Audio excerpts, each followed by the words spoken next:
നെയ്യാറ്റിങ്ങൽ ചെറിയൊരു അപ്ഡേറ്റും കൂടെ എനിക്ക് സാധനം ഇഷ്ടപ്പെട്ടിട്ട് അതുകൊണ്ടാണ് ഈ വീഡിയോ കാണിക്കുന്നത്. എൻട്രി നടന്നു വരുമ്പം ഫസ്റ്റ് എന്നെ കാണുന്ന ഈ ഒരു സംഭവമാണ് ബബിൾ മേക്കർ. ബബിളൊക്കെ ചെയ്യുന്ന സംഭവമല്ലേ ഈ ഒരു പാക്കറ്റ്. അതിലിതാ ഇങ്ങനത്തെ സംഭവം എന്ന് പറഞ്ഞാൽ ഇതിൽ കറണ്ട് വേണം. ഇത് കറണ്ട് വേണ്ടേ? ഇത് കറണ്ട് വേണം അല്ലേ?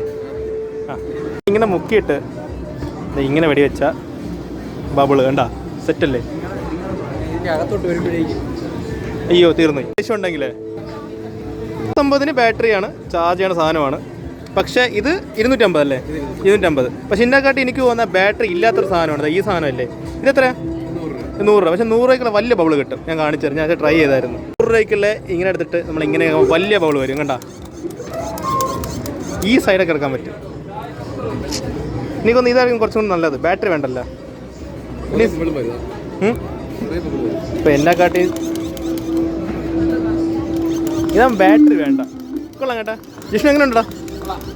നീ ഇരുന്ന് കളിച്ചോ. നമ്മളെ മനസ്സിലുള്ള സംഭവമാണ് ഈ ഒരു ലിക്വിഡ് കഴിഞ്ഞാൽ എന്ത് ചെയ്യും? നമ്മളെ ഹാൻഡ് വാഷ് അങ്ങനെ സാധനമൊക്കെ ഉപയോഗിച്ച് വേണമെങ്കിലും ബബിൾ ഉണ്ടാക്കാം അല്ലേ? തീർന്നുവാണെങ്കിൽ പേടി വേണ്ടല്ലേ? മീൻസ് എല്ലാവർക്കും ഉള്ളതാണ്, എനിക്കുള്ളതാണ് ഞാൻ ചോദിച്ചത്. നമുക്ക് മനസ്സിലായി കാണാം എന്ന് വിശ്വസിക്കുന്നു. പേരെന്താ? ഫൈസ്. അപ്പോൾ ഫൈസിൻ്റെ കടയാണ് കേട്ടോ. എന്തായാലും നിങ്ങൾ വരുമ്പോൾ ഒന്നൊരു ചെക്കൗട്ട് ചെയ്യുക. സാധനം കൊള്ളാം.